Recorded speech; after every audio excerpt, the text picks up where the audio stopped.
Seorang yang sopan itu kayak gimana sih gitu? Aku kadang nggak sopan sih. Ke aku dulu ya. Karena itu aku tanya dirimu. Iya, karena jadi kalau misalnya mengaca dari diri sendiri ya, kadang kenapa aku nggak sopan ya? Mungkin nggak sopan itu kalau aku rasa-rasa secara hati aja ya, kira-kira aja ya.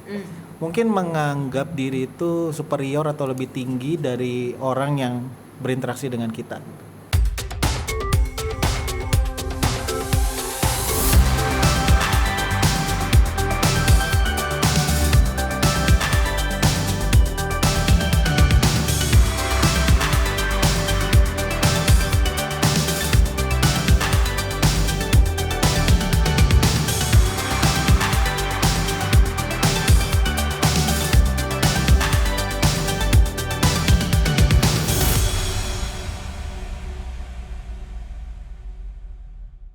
Oke, selamat pagi, siang, sore, malam buat semua yang lagi nonton podcast kita hari ini.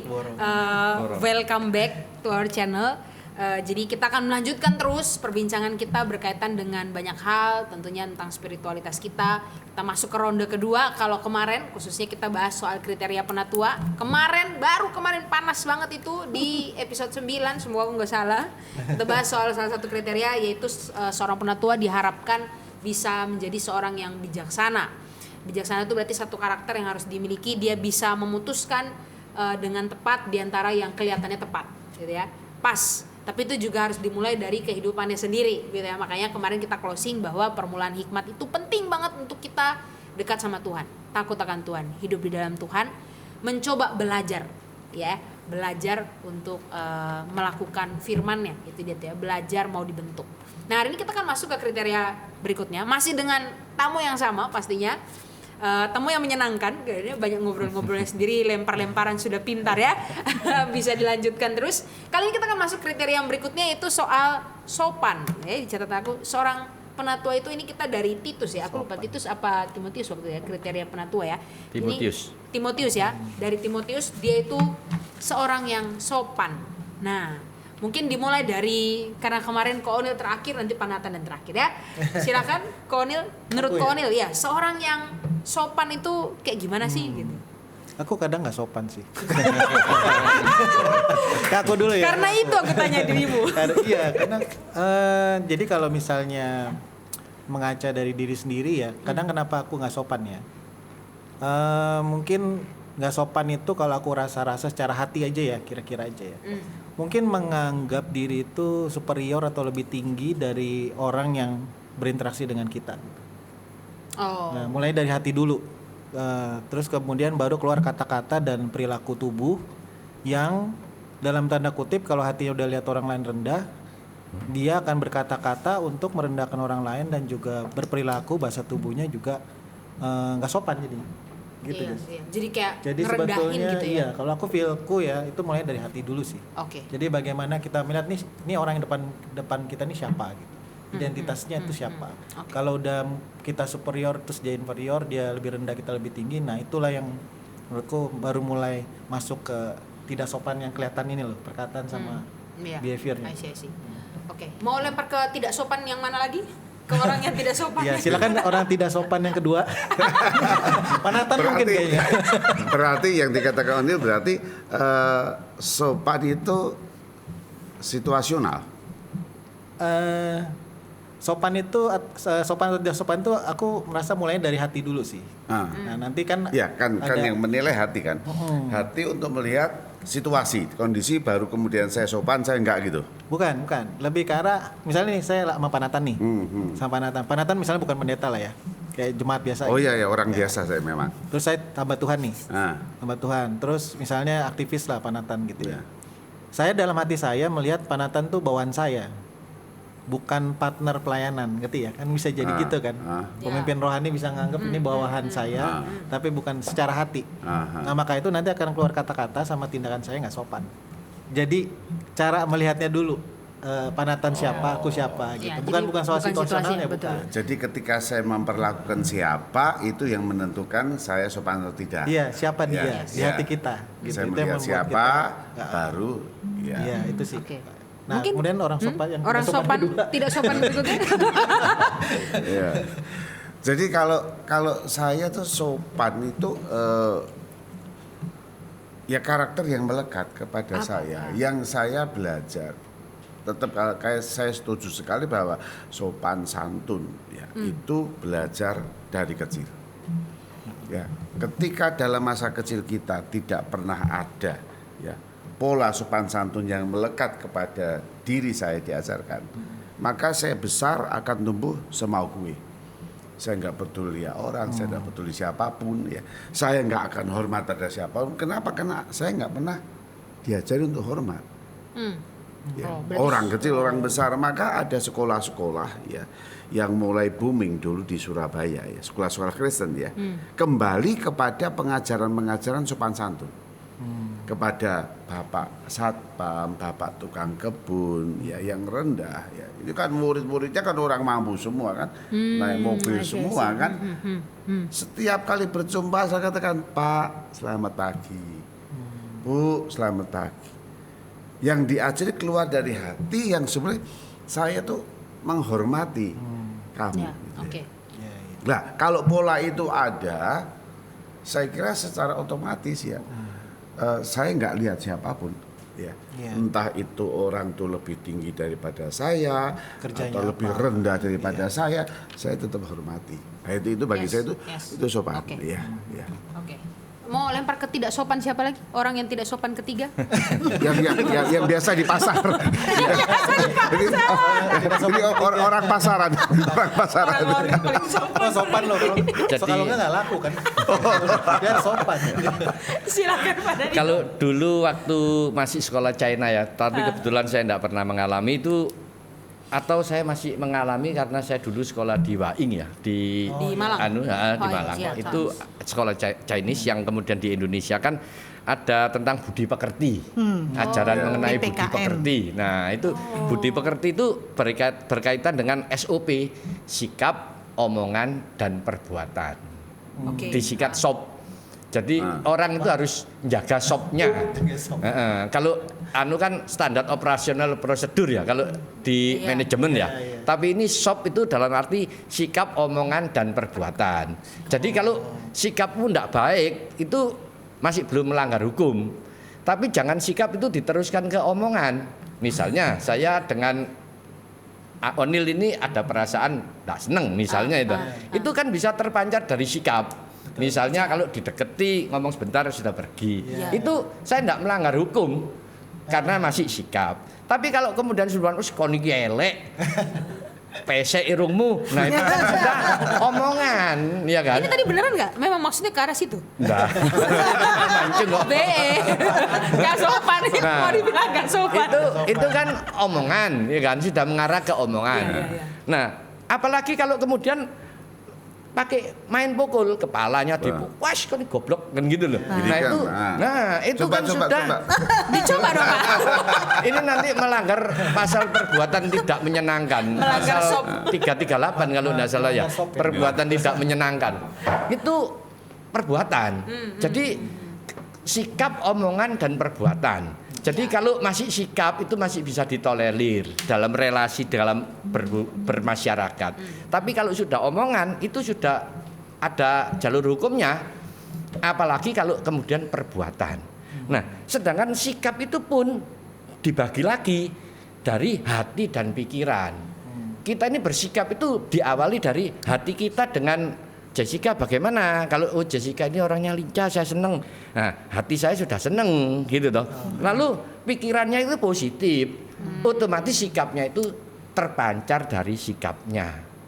Nah, ini kemudian sopan ini berkaitan dengan sikap, sebuah suasana yang situasional. Jadi sikap yang terpancar dari hati dan pikiran. Kalau pikirannya itu suka hal-hal yang kotor, suka hal-hal yang tidak baik, sikapnya itu bisa terlihat kok. Kemudian kalau misalnya punya karyawan suka gini memanfaatkan kesempatan dalam kesempitan. Padahal itu sentuhan kan enggak boleh. Iya. Nah, itu. Oke. Ini menarik ya, semua sikap dan SOP ya, ingat SOP. Sikap, omongan, perbuatan. Iya. Tapi sikap yang menyakitkan itu ya juga sudah nggak betul sebelum. Walaupun nggak ada apa-apa gitu kan. Iya. Tapi ketika menyakitkan sikap saya itu sebelum sudah melukai kan, itu juga sudah tidak beres sebetulnya. Tapi tidak diwujudkan dalam bentuk omongan. Jadi misalnya sikapmu dengan aku tidak baik, itu kan abstrak. Tidak baik lah menurut kamu. Menurut aku ya biasa kok. Ya, Yang misalnya penting cuma sikap itu, tapi Ya. kan mencerminkan kebencian, toh. Sakit hati lah. itu tadi sikap itu kan bermuara dari hati dan pikiran. Ya. Pak Daru lihat saya melengos gitu. Nah. Ya, saya tidak nanggapi, oh ya gitu kan. Pas Tapi- tanya ada apa dengan saya gitu kan? Misalnya Pak Nathan bilang, enggak apa-apa, saya lagi kebetulan tadi ngambil bolpen jatuh kok, saya juga enggak bisa nuntut. Iya. Karena masih belum diwujudkan dalam bentuk omongan. Tapi 2-3 kali begitu akan bertanya kan, ada Iya. apa kamu? Berarti kita bisa menilai, oh hatinya dengan saya ada masalah, pikiran saya dengan masalah. Oke. Itu bicara soal sopan ya. Ini ada satu isu nih Jess. Tadi kan menarik ya. Jadi aku kayak ngeliat kok kayaknya sopannya tiap orang tuh ada beda-beda ya. Ada. Jadi kayak waktu misalnya dulu ya, aku di STT kan kalau saat yang dulu ya, itu kan sopan itu harus pakai baju putih, bawah hitam, terus pantofel. Ya. Kalau kita masuk ke dalam STT saat zaman dulu ya, bukan zaman sekarang. Zaman sekarang kan Panatan. Zaman Panatan ya, gitu ya. Itu kan begitu kita masuk pakai jeans, Putih-putih saya. pakai jeans ya. Pakai jeans ngadap dosen itu udah gak sopan karena standar sopannya mereka tuh baju kemeja putih, hitam sama pantofel gitu. Itu yang mau kutanyakan ke Ivebing sebenarnya. Ya itu, aku pengen coba ada nggak yang bisa ngangkat? Kan ini kan sopannya orang beda-beda. Ada Betul. orang yang kesopanannya terlalu tinggi standarnya sampai sedikit aja dia gimana ini, gitu ya. Ini lebih kalau yang tadi kan sensitif kita perlakuan terhadap semua orang sama, menghormati semua orang gitu ya. Itu tadi konteksnya menghormati, memperlakukan semua orang. Tapi kalau kita masuk ke hal sederhana lagi Tingkat seperti kesopanannya itu. tingkat kesopanan, Itu gimana tuh? Apakah sederhananya performa soal gitu ya? busana. Kesopanan sama Maksudnya, performa gitu kan? Standarnya Standar sopan sopan. tiap orang itu kan dibentuk dari lingkungannya ya Bu ya. Gimana tuh Bu? iya. Kira-kira? Jadi contohnya Pak Saudara berbusana deh gitu ya. Yang satu bilang Berbusana. sopan, satu bilangnya udah nggak sopan, kan? Yes. Nggak sama Bu. Nah, gimana? Kalau saya Yang sih paling tidak sopan. Kalau tren modelnya sekarang ini kan celana jeans itu sobek-sobek. Sobek-sobek. Nah, itu loh. Kalau dulu itu pakai celana enggak sobek-sobek kok dipakai. Zaman kira-kira tahun 2000 atau ke bawah ya enggak sopan. Tapi sekarang menjadi tren mode sobek-sobek. Malah jemaat banyak loh pergi ke gereja di lantai 2 itu pakai celana sobek-sobek. Sobek Karena sampai yang sobek-sobek semua. mahal harganya Pak Dario. Lebih mahal. Lebih mahal. Gak usah ini pengkhotbah aja ya. Aku misalnya khotbah di tempat, aku bakal nanya. Kalau di tempat tertentu tuh ada yang pakai jeans saja tuh malah enak. Iya, Pemuda. iya, Betul, Tapi betul. ada juga di pemuda yang di tempat lain itu misalnya kebanyakan kadang-kadang gereja Chinese ya. Akunya tuh harus pakai Jas. jas gitu. Nah ini yang sopan mana? Kan gimana Yes, Bu, yes. kira-kira? tapi menurut saya kalau sopan yang dikupas di firman Tuhan itu yang menjadi kriteria dari salah satu penatua sebetulnya mungkin tidak mengatur sopan dalam hal penampilan ya. Tapi sopan yang dalam arti hati. Kalau saya sih lebih mengarah ke menerapkan buah-buah roh. Jadi kalau misalnya orang itu kasar gitu ya menurut saya tidak sopan karena buah roh kan harus mengajarkan lemah lembut gitu. Terus sopan yang apalagi ya yang Alkitab katakan tuh misalnya tidak pemarah ya, tetapi lebih bijak begitu. Jadi sopan yang dikatakan di firman tuh rasanya kok mengarah ke Lebih ke karakter ya. buah-buah roh ya dan tidak mengikuti zaman. Kalau tadi yang disebutkan Oniel dengan Jessica itu yang jin-jin sobek-sobek itu kan karena zaman, Dari zaman tren. bukan dari karena yang tren. buah-buah roh. Menurut saya itu sih. Ya, King James juga menerjemahkan itu yang dikatakan Bu Febing itu ya. Jadi of good behavior, mempunyai satu kelakuan yang baik itu sopan. Ya, ketika kelakuan itu tidak baik, termasuk sop tadi ya. Iya. Ya, itu sopnya sop panas, bukan sop dingin. Itu sudah nggak sopan. Jadi walaupun Karena- pakai jeans sobek-sobek, tapi orangnya lemah lembut. Ya, karena tidak betul bahwa kesopanan itu muncul dari dalam ya. Oke. inner life itu saya kira lebih tepat ketimbang Lebih ke inner life-nya ya. ya. Yes. Karena orang yang pintar bersolek belum tentu juga sopan kan. Oh iya, betul juga. Saya ketemu juga orang yang waduh pakaiannya wis Sopan, bagus, pakaiannya sopan. tapi ya, sombong ya. Karakternya nggak sopan. Orang aja nggak dilihat itu ya. Iya, oke. Jadi, ya. Jadi itu perlu kebijaksanaan juga, kira ya, untuk sopan, untuk Oke, soal iya. berbusana gitu ya. Oke ya. Oke, kita bisa lanjut ya ke karakter. Apa disimpulkan sopan itu? Iya, sopan Jadi, itu ya. berarti kita bisa, itu muncul dari hati. Bagaimana kita memandang seseorang itu juga sama berharganya ciptaan Tuhan. Kita mau menghormati, Menghormati mengasihi orang, dia. ya. Bukan soal dia kuliah apa, kerja apa, tapi gimana kita melihat dia sebagai image of God juga. Iya. Gambar dan rupa Mungkin Allah. kata kunci dari Injil itu yang Yesus sering ngomong sesama manusia itu. Sesama manusia. Jadi Kasihilah. melihat orang itu sama-sama wong gitu. Ya. Diwongke. Nah, itu diwongke. Kata orang, Nah, itu diwongke. baru. Ya. Wongke itu bukan porong we. Ote-ote. Oke, kita ganti topik. Wonge. Wong, porong we. we. Porong we. Sini ingat ote-ote. Siang-siang. Lapar, udah siang. Oke, kita lanjut ke karakter berikutnya, itu soal sopan. Harapannya semuanya bisa belajar untuk sopan ya. Lanjut, kita akan lanjut di karakter berikutnya. Sini aku mencatat suka memberi tumpangan. Nah, aku suka nih. Suka memberi tumpangan. Aku suka minta ditumpangi maksudnya. Kira-kira gimana nih karakter ini? Berarti dia hospitality-nya jalan gitu ya. Apakah berarti ini seorang penatua harus membuka rumah selebar-lebarnya untuk Panatan, aku Saya dan kira Koni? iya kamu aja yang buka teorimu. Ini 1 bulan di Surabaya sudah pindah 5 tempat. Ini. Wah. Itu kan berarti ilmunya untuk minta tumpangan kan bagus kan. Tapi dia Lah, minta gimana? tumpangan bukan beri Iya. tumpangan. Loh iya, Jadi maka aku dia minta minta kan. tumpangan. Ya, kan berarti kan punya pengalaman untuk minta tumpangan gitu Jadi kan. aku makanya Sebulan terkadang- 5 tempat deh. Surabaya Utara, Barat, Selatan, Timur semua ada tempatnya dia. Sekarang berarti kamu Iya. Jess, kamu waktu dibuka rumahnya mereka Iya. buka atau Punya ada trik-trik yang- apa? Iya. Punya apa? Mungkin sense ini ya, kenapa akhirnya tergantung sih agar karena aku mungkin orangnya suka sosial dan memang waktu itu ada kebutuhan tertentu begitu, makanya kadang memutuskan bukan kadang, akhirnya sering memutuskan nginap. Iya. Nginap kalau di timur sama kalau di timur tuh di ya pokoknya nggak usah bilang timur di keluarga juga sih. Iya. Cuman ada kebutuhan-kebutuhan yang kadang memang perlu gitu. Ada kadang di teman-teman yang di alumni, ada kadang di jemaat bukan jemaat sih, mah aktivis ada di Jemaat juga ada. keluarga ada, Ya. jemaat nginap di rumah Panatan Cuma juga. gitu. penampilan belas kasihan itu mungkin yang Iya. Iya. Ya, jadi Tapi kira-kira apa yang kamu rasain waktu mereka membuka rasanya itu apa adalah private-nya kan, private-nya. kita Iya. mereka. bukan ngorek dia nanti. Ayo sekarang apa tuh pemberi tumpangan? Iya.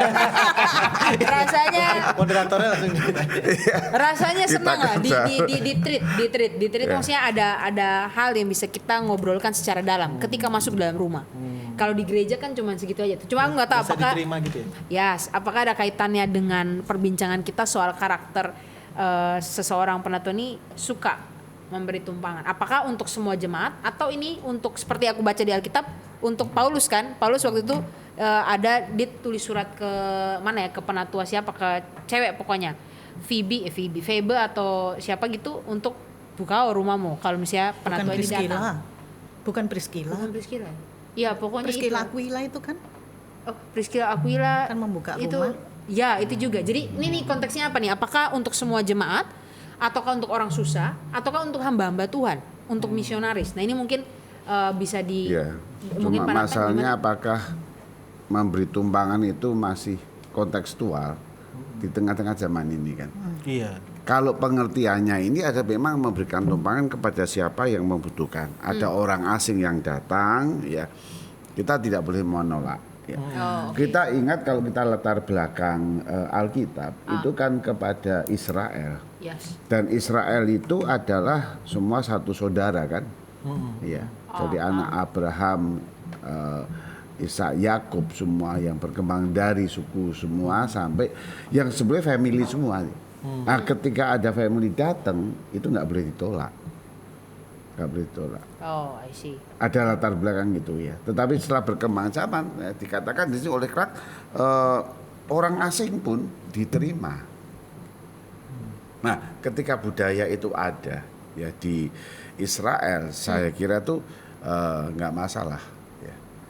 Nah, apakah budaya itu juga ada di kita sekarang ini? Iya. Atau pengertiannya kita memaknai lain, memberi tumpangan itu? Kasih tinggal di hotel. Iya. Ya, ini menolong kan? Oh iya. Saya mau menolong mereka yang membutuhkan tempat. Iya. Mungkin Gitu. karena masih ngomong Israel, aku boleh tambahin dikit ya. Boleh. Jadi gini, Israel itu kan umat yang dikuduskan.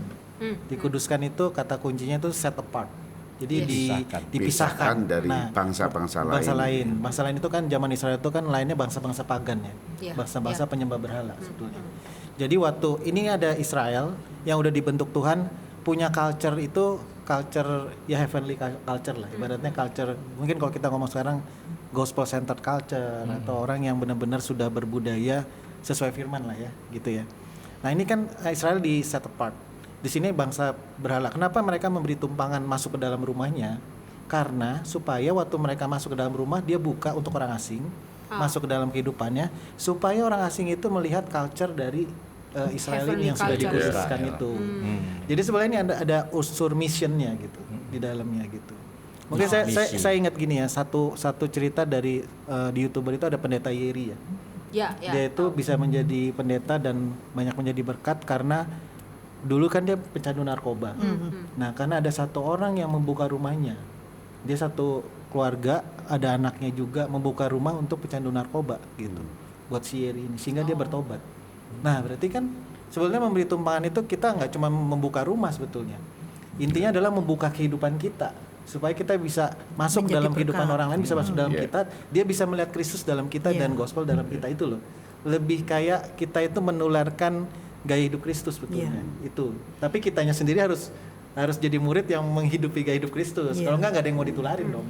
Ya kita buka cuman buat sopan-sopanan ya buat apa? Nah, ini gimana nih Gitu. Pak Dario sama Iya. Bu Fe, memungkinkan nggak untuk soalnya ini sebenarnya hal yang baik ya, maksudnya membuka rumah, membuka rumah, hidup buka kita kehidupan. jadi saksi sebenarnya di situ poinnya. Menurut Gimana, saya, pernah ada pengalaman? menurut saya untuk zaman sekarang sangat diperlukan dengan yang egosentris, yang Iya. cuek seperti ini, yang mana kita sendiri juga sibuk gitu ya. Justru Nggak mau repot menurut juga. saya memberi tumpangan itu justru poin yang sangat dibutuhkan karena kita akui tidak kita harus akui bahwa di sekitar kita ini banyak loh yang membutuhkan tumpangan. Tumpangan dalam arti saya kalau melihat bukan semata-mata rumah, bukan.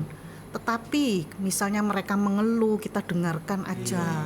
Banyak orang-orang tua yang kesepian loh sekarang ini. Iya. Kita memberikan tumpangan dengan cara mereka kita datang untuk memberikan perhatian atau sesuatu. Itu sudah menjadi berkat seperti yang tadi Kak Oniel menjelaskan bahwa itu menghidupi Kristus yang ada dalam diri kita untuk menjadi berkat buat orang lain. Jadi menurut saya justru sekarang ini sudah terkikis memberikan tumpangan Iya, itu. betul. Itu yang harus kita lakukan juga. Ya berarti memaknai memberikan tumpangan itu bukan sekedar saya membuka rumah saya, Yes. Itu lalu boleh. orang itu bisa datang tidur di rumah Itu saya, boleh sih. dan tidur pun ya saya nggak berinteraksi, yang penting dia semalam lewat dia pulang ya, kan bisa gitu kan kayak hotel Iya, gitu iya, kan. kayak hotel jadinya. Itu bukan memaknai itu ya Betul, sebenarnya bahwa betul. ketika memberikan tumpangan itu berarti saya membuka hidup saya. Ya. Dan dia bisa melihat Ya. Kristus dalam diri Iya. kita, itu dia yang penting. Walaupun mungkin secara fisik you tidur di hotel, Iya. tapi saya welcome dengan kehidupanmu, ayo masuk kehidupanku, Iya, gitu ya. betul. Saya. Ya. Pak Dario mungkin tambahan Kalau terakhir nih. memaknai suka memberi tumpangan dari yang digambarkan oleh penatua Bu Priscilla tadi, apakah bisa kalau misalnya itu dikalimatkan dengan kebaikan? Jadi memberikan tumpangan itu adalah kebaikan. Karena kebaikan itu apa? Salah satu memang buah Roh Kudus, kasih, sukacita, damai sejahtera, kesabaran, kebaikan, kemurahan, kesetiaan, kelemah lembutan, penguasaan diri. Nah, salah satunya itu kan disebut dengan kebaikan. Saya melihat anak kecil. Lalu anak kecil ini punya kue. Diberi kue misalnya sebuah donat ya. Lalu anak kecil ini biasanya kalau punya donat kan disimpan sendiri. Dewe, yo. Nah, tapi ada anak kecil yang kemudian punya adik misalnya ya, dia tuh bagi ini loh makanan. Lalu kesan kita terhadap anak kecil itu apa? Wah, arek iki apik. Betul enggak? Jadi otomatis kan kita ini kan ngomong, wah, arek iki apik. Kita bisa menilai dong. Mas sejak kecil anak ini enggak tahu kenapa. Kan wataknya anak kecil itu kan pasti egois. Kalau punya sesuatu itu pasti diminta. Tapi ada loh anak kecil itu yang kemudian kelihatan adiknya atau kelihatan rasa mengayominya itu besar ya. Lalu dibagi. Ini loh makan. Nah, kita ini itu melihat itu bisa ada rasa haru loh. Wih, arek iki apik. Langsung kita ini bisa menilai dong. Arek ini apik. Berarti kebaikan itu pasti dinilai dari bagaimana kita mau berbagi. Oh, I see. Betul kan ya? Bagaimana kita mau berbagi. Jadi kalau orang itu mau berbagi pasti orang itu baik. Jadi kalau kita suka memberi tumpangan, ya saya artikan demikian, memberi tumpangan toh. Berarti mau kan berbagi orang itu. Ya. Jadi orang itu mau berbagi, berarti kita itu bisa mengambil suatu kesimpulan bahwa memberi tumpangan ini adalah berkaitan dengan bagaimana kita mau sharing, mau berbagi, dan kemudian dari berbagi ini orang bisa melihat, orang ini apik, punya buah roh. Termasuk dalam arti misalnya kita ini tinggal di kampung misalnya ya. Kalau kita ini, dulu saya tinggal di Pengampon. Lalu ibunya Hari Limanto itu sama Bu Tasmi itu sering kalau persekutuan itu sering ke rumah saya gitu ya. Lalu ini bukan menceritakan sesuatu tapi kemudian pindah ke rumah gitu. Gak enak nang omahe wong iki jahat gitu. Nah, itu ada kata-kata semacam itu. Enak nang rumah ini, omahe wong iki apik gitu. Itu di kampung itu ada omongan-omongan semacam itu loh. Waduh, di omahe wong iki jahat. Itu ada kata-kata gitu. Jadi karena nggak welcome gitu ya. Nggak tahu gimana itu kan welcome, selamat datang. Itu kan seneng kemudian gitu kan. terpancar bahwa kebaikan itu kan kemudian terpancar. Nah, kepancar ini saya pikir yang disebut dengan seorang penatua ini adalah kalau kebaikannya itu mungkin secara alamiah itu terpancar. Jadi orang itu baik. Kalau saya ini orang kalau suka guyu gitu aja. Jadi kalau tadi Peping bahasa kasihnya sentuhan, bahasa kasih saya adalah ayo guyu. Tambahan aja nama bahasa kasih. Oke, ini cukup lengkap ya menurutku. Tadi soal sopan udah, terus tadi soal suka memberi tumpangan, kita mau berbagi hidup, jadi saksi gitu ya. Kita masuk ke berarti memaknai ya. Jadi pengertian memberikan tumpangan itu saya memaknai ya pengertian memberi tumpangan ya. Bukan sekedar rumah saya terbuka untuk orang tidur tapi yang dikatakan membuka diri saya. Membuka kehidupan untuk bisa share bahwa Allahku itu ada yang ditularkan di situ. Lalu juga memberi ya. Kalau kita memberi dengan sukacita pasti welcome semuanya. Ya. Lalu ada lagi ya bahwa memberi tumpangan ini kalau misalnya diartikan dengan harafiah harus ekstra hati-hati di tengah zaman yang penuh dengan penipuan dan kejahatan. Jadi kalau kita membuat tumpangan kan kita harus ekstra hati-hati. Demikian juga kalau kita ini melakukan kebaikan. Kadang-kadang ada istilah ditulung mentung gitu ya. Ada istilah gitu. Memanfaatkan kebaikan itu tapi kan. Tapi enggak apa-apa. Bagi saya itu enggak apa-apa. Okay. Karena apa? Karena yang meskipun saya itu misalnya nulung mentung, tapi ketika saya tergerak untuk menolong, itu saya lakukan dengan hati yang tulus. Jadi saya sudah menolong tulus, kemudian ternyata orang itu tahu biyen gak tak tulung. Enggak ada pikiran saya semacam itu. Enggak, itu karena memang hatinya sudah memberi kan. Sudah memberi ya, dan itu sudah memang kasih, bagian gitu ya. hidup saya. Itu misalnya adalah bagian dari hidup saya bahwa saya harus melalui jalan ini. Oke, Gitu. boleh lah nanti abis ini bagi sarung. Aku ada satu contoh kasus mau terakhir ya, tentang terakhir ya. tumpangan ini ya. Jadi pernah aku ke satu sektor dari gereja atau wilayah ya. Itu dia itu ada pengurusnya, terus ada kedatangan, dibilang katanya ini ada jemaat pria mau ikut persekutuan wilayah di situ, persekutuan sektor. Gitu. Nah terus waktu itu memang orangnya sih belum datang, tapi aku ngobrol sama pengurusnya. Jadi ini berkaitan dengan yang Pak Dario bilang tadi, kan waktu kita memberi tumpangan tuh ada resiko ya. Ada rasa nggak aman, rasa aman kita agak terganggu kan. Nah ibu ini bilang, aku kok rasa nggak aman ya, ntar orang ini ngapain dia di sini, kita nggak kenal ya, backgroundnya apa ya, segala macam. Itu kan rasa tidak amannya tuh mulai berkecamuk, asumsi mulai keluar, padahal kita juga nggak tahu nih orang baik apa enggak kan, terlepas dari kita tahu infonya, karena memang orang itu kayak baru datang kayak simpatisan gitu dan kita nggak kenal lama gitu. Nah saya pikir benar kata Pak Dario ya, kalau kita nggak mau ambil resiko dan terlalu menjaga rasa aman kita, ibu itu jadi kayak bertanya, ini Pak Daniel ini saya salah nggak sih? Saya nggak terima orang itu karena rasa nggak aman gitu. Ya saya nggak ngomong langsung sebetulnya salah sih Bu gitu. Karena kita kalau memberi tumpangan itu ada resiko adalah keamanan kita akan beresiko. Terganggu. Iya, karena ada orang asing yang masuk kan. Iya. Gitu. Kayak misalnya Yeri itu kan diberi tumpangan sama satu orang itu kan. Orang itu punya keluarga, punya anak, dan Yeri ini pecandu narkoba. Pecandu narkoba itu bisa nyolong. Nah dia kalau punya anak cewek itu bisa dia papain ceweknya kan. Nah, kok mau dia terima si Yeri yang pecandu? Berarti kan dia mengorbankan, menyangkal rasa amanannya untuk menerima orang lain. Dan itu harus kita lakukan. Kalau kita terlalu mau aman, kita nggak bisa memberi tumpangan, gitu. Ya tapi juga tidak bisa memaksa kan, Nggak bisa maksa juga, dengan ketakutan itu kan. Iya, ada siapa tuh ketakutan. kejadian tertentu ya. Jadi saya pun pernah ya mantan penjahat yang keluar penjara. Ditolak di keluarganya macam-macam, ceritanya dia sudah biasa bunuh orang gitu, KTP-nya 14 gitu ya, lalu bertobat, lalu mau tidur ya, kan tidak punya tempat, ya sudah tidur aja di konsistori sama-sama. Tapi kan saya tanya majelis dulu kan, saya tanya Bel, bilang, langsung dijawab, gila kamu itu nanti kalau malam-malam kumat. Ya, lawang sudah menyembelih orang sudah biasa gitu ya. Ya lalu wah ya mikir juga ya kemudian ya lebih baik ya udah tidurin hotel. Tidur hotel, besok dipanggil lu kontak lagi.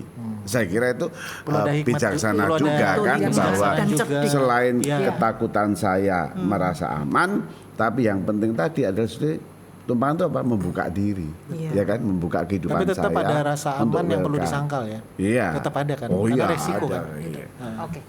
Oke. Biar kita bisa lanjut ke topik berikutnya, gitu ya. Ini semoga clear dan nanti kalau bingung ngobrol-ngobrol lagi aja sama kita nanti di luar layar gitu ya, Bapak Ibu ya. Kita lanjut lagi ke karakter berikutnya nih, karakter yang menarik juga, nggak kalah menarik itu seorang penatua di sini mencatat dia harus seorang yang gak harus, dia sebaiknya, semestinya seorang yang cakap mengajar, nah, suka mengajar gitu ya. Berarti apakah berarti dia harus punya karunia mengajar, Pak? Wah ini bisa takut semua, nggak ada yang mau jadi penatua. Ayo. Ngajarin orang kan nggak gampang. Iya. Gimana Pak Nathan? Gimana cakap mengajar? Iya. Apa mau dilempar dulu? Ya cakap mengajar Iya, itu kan sebetulnya bukan ansih saya seperti guru mengajar pada murid-murid. Ya, jadi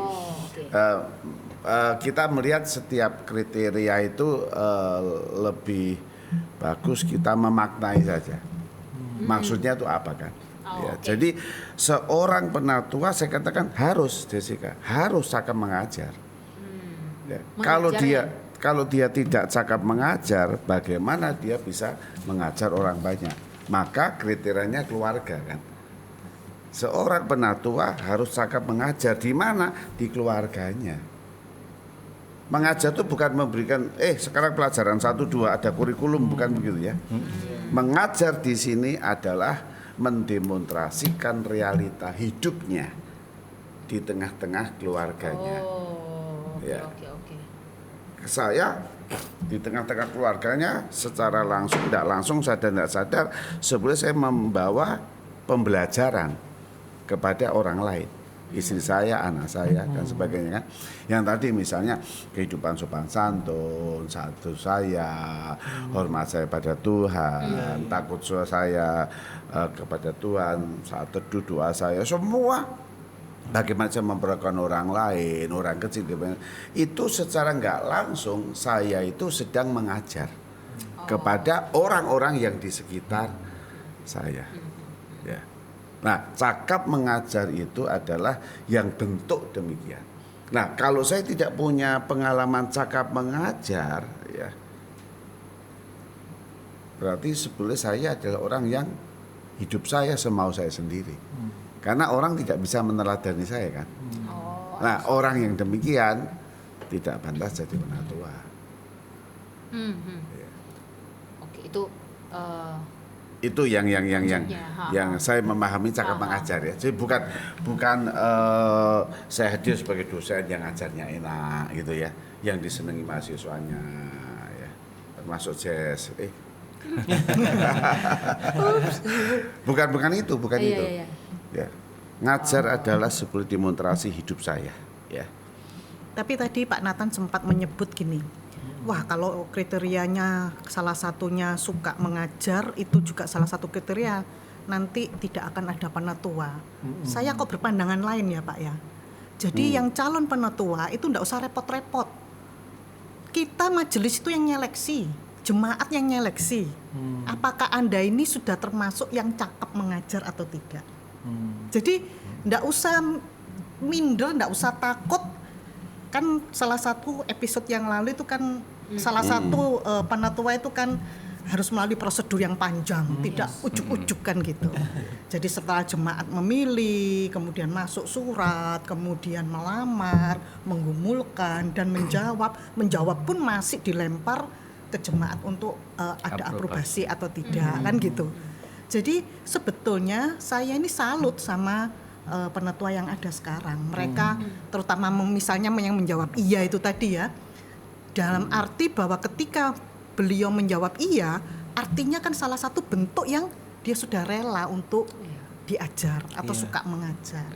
Tapi kecenderungan saya sih sebetulnya suka mengajar di sini adalah memang dia belajar teladan ya, teori yang ada kemudian diterapkan dalam kehidupannya. Itu sih.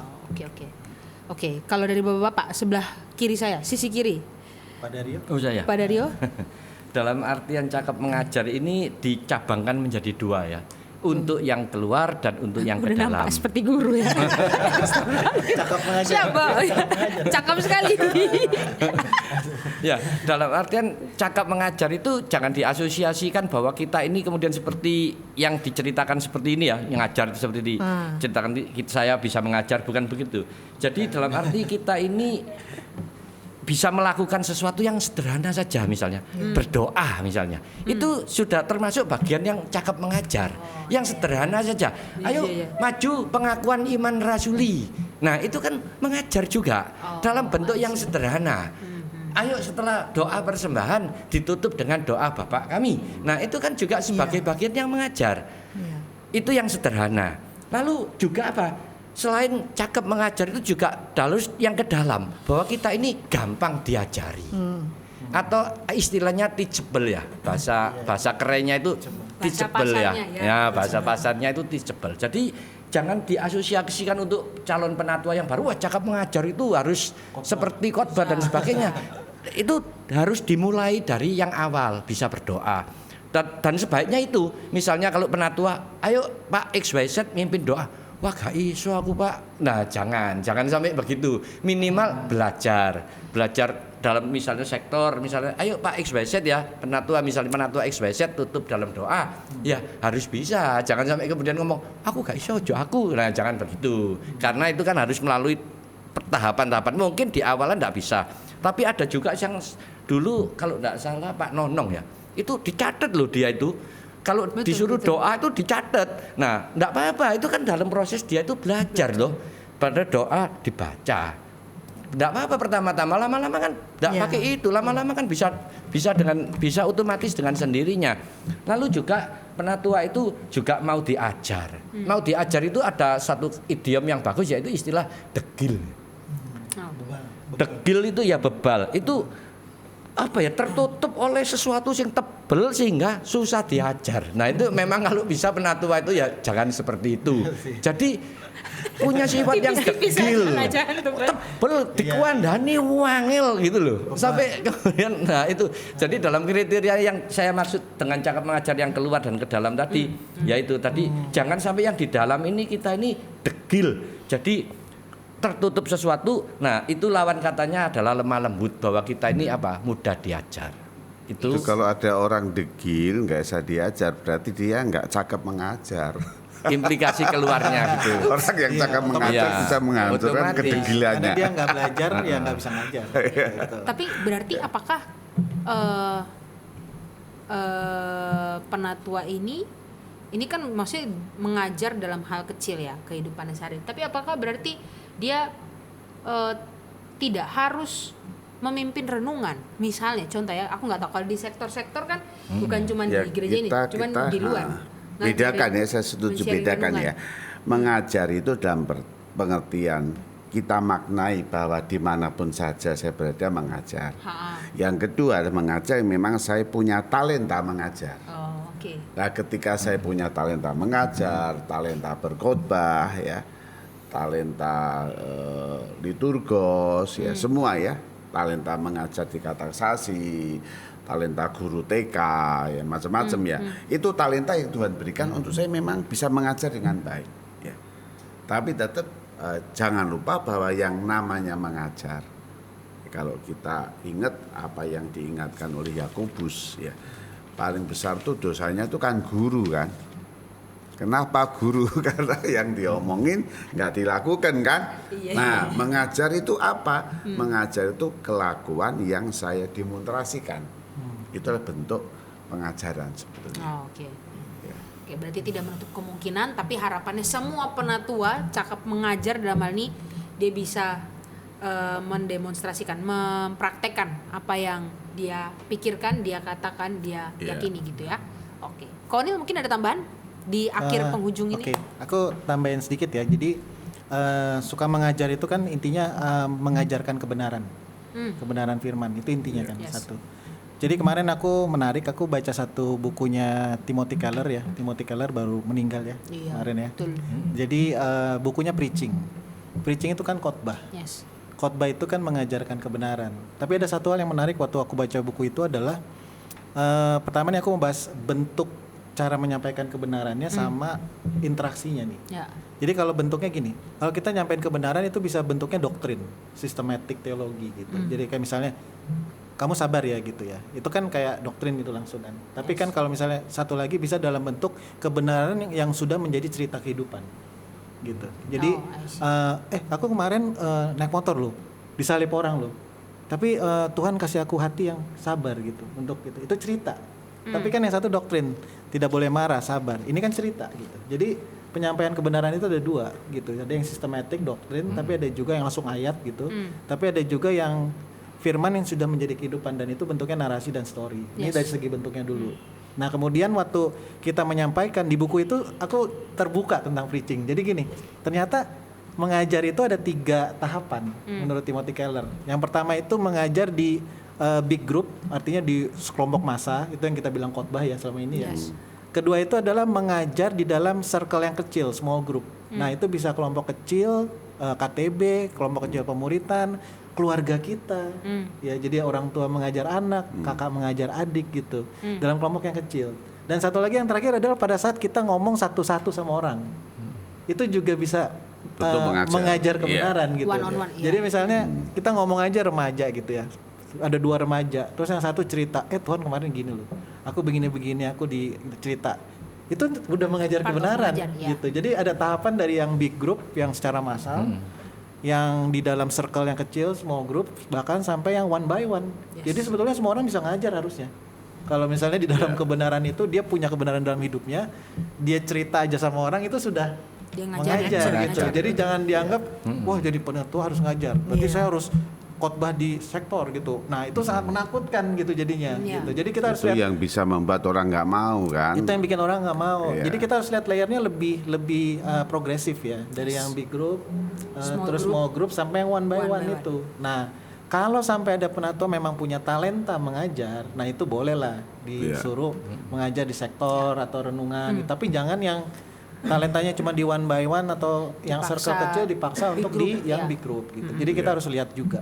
Jadi ini biar kita nggak melihatnya nggak parsial gitu soal mengajar ini gitu. Ya berarti sebetulnya kita semua itu diberikan Tuhan kemampuan cakap mengajar. Setiap orang yang hidupnya murid dan menghidupi kebenaran, semuanya bisa ngajar. Paling nggak bisa cerita ke satu orang gitu. Selesai. Oke. Itu kalau dikalimatkan sama Pendeta Ruth itu melakukan 5M. Kalau Pendeta Ruth itu kan selalu ngomong 5M. Membaca, merenungkan, menyimpan dalam hati, melakukan dan mewartakan. Iya kan? Kan dia selalu ngomong toh. Tiap pagi kita harus melakukan 5M kalau kita sering mendengar setetes air kehidupan yang dia podcast tiap hari kan selalu ayo mari kita melakukan 5M. Ya itu salah satunya yaitu mengajar ini kan ya. Yes, mewartakan itu. Oke, ini keren banget ya. Aku terberkati sekali dengan perbincangan kita hari ini gitu ya. Jadi aku harap teman-teman yang di rumah, Bapak Ibu semua bisa terberkati juga, dan aku rasa ini bukan hanya untuk saya mau jadi penatua, tapi ini sebagai anak-anak Tuhan ya, murid-murid Tuhan, aku rasa ini hal yang baik untuk kita hidupi gitu ya. Dan harapannya dari situlah akhirnya ada beban, panggilan untuk kita melayani lebih jauh lagi gitu ya sebagai penatua. Jadi ini ada 3 kriteria yang hari ini kita bahas. Semoga bisa menolong semua rekan-rekan, menggumulkan terus panggilannya. Berharap satu hari nanti kita bisa melayani bersama-sama dalam kepenatuaan. Thank you sekali lagi buat Bu Priscilla dan juga Pak Dario, Ko Onil dan juga Pak Nathan. Kita akhiri sampai sini. Kita ketemu lagi di next episode. God bless. Dadah.